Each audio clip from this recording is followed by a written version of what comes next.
Législative, des candidats se présentent sous les couleurs de Bitcoin. Que proposent-ils ? Des candidats pro-Bitcoin émergent en France, proposant une alternative aux partis traditionnels. Aurore Galve et Nicolas Cantu souhaitent intégrer les valeurs de Bitcoin dans leur programme politique. Rejoignez-nous mardi à 21h pour une interview en direct avec les candidats.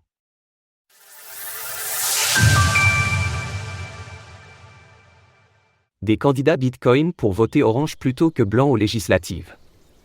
Alors que les personnalités politiques à travers le monde s'emparent du sujet des crypto-monnaies pour séduire un nouvel électorat, c'est aujourd'hui au tour des bitcoinés de se politiser. En pleine campagne présidentielle, les candidats Donald Trump et Joe Biden ont tous deux exprimé des opinions favorables à Bitcoin et à la régulation des entreprises du secteur, allant même jusqu'à accepter des dons en crypto-monnaie. Ces prises de parole ont le mérite de faire de Bitcoin un sujet important, mais il est légitime de douter de leur sincérité. Qu'est-ce que les partis politiques français pensent des crypto-monnaies ? En réaction à la politisation du BTC et à la dissolution du gouvernement par Emmanuel Macron plus tôt ce mois-ci, Aurore Galve, suppléée par Nicolas Cantu, a déposé une candidature peu ordinaire pour le poste de député de la 8e circonscription de l'Isère. Bien qu'ils ne disposent pas d'un programme aussi détaillé que les partis majeurs, Aurore et Nicolas expliquent leur candidature comme une démarche visant à offrir une alternative à la binarité des candidats, Nouveau Front Populaire contre Rassemblement National. Ils s'opposent ainsi à des programmes politiques de droite comme de gauche qui, selon eux, bafouent certains combats qui leur sont chers et qui sont en lien avec la philosophie derrière Bitcoin. Dans une de ses publications sur le réseau X, Aurore précise. Pour autant, ma candidature s'appuie sur 3 piliers idéologiques. 1. Une politique monétaire saine qui rendrait souverains nos concitoyens. 2. Une politique écologique récompensée pour instaurer un cercle vertueux d'une transition énergétique soutenable. 3.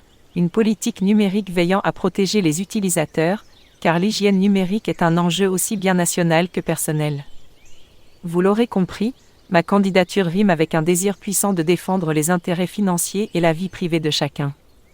En bref, Aurore et Nicolas dénoncent le manque de pertinence des politiques au cours des dernières années, accusant celles-ci d'affaiblir la souveraineté des citoyens français. Le binôme promeut l'utilisation du minage de Bitcoin dans la transition écologique, permettant de rentabiliser les centrales électriques à énergie renouvelable et défend le respect de la vie privée sur Internet, un combat partagé par le mouvement cypherpunk et libertarien, qui ont fortement contribué à la création et au développement de Bitcoin. À lire également dans l'actualité Bitcoin, le milliardaire Michael Dell va-t-il emboîter le pas à MicroStrategy pour acheter du BTC ? Pour l'occasion, nous recevrons Nicolas Cantu, le suppléant d'Aurore et fondateur de 4NK, dans notre émission Pair à Pair sur le réseau X en live audio, ce mardi soir à 21h. Ensemble, nous explorerons les rouages de cette candidature et demanderons à Nicolas plus de détails sur les raisons ainsi que sur la démarche de cette initiative. Retrouvez toutes les actualités crypto sur le site cryptost.fr.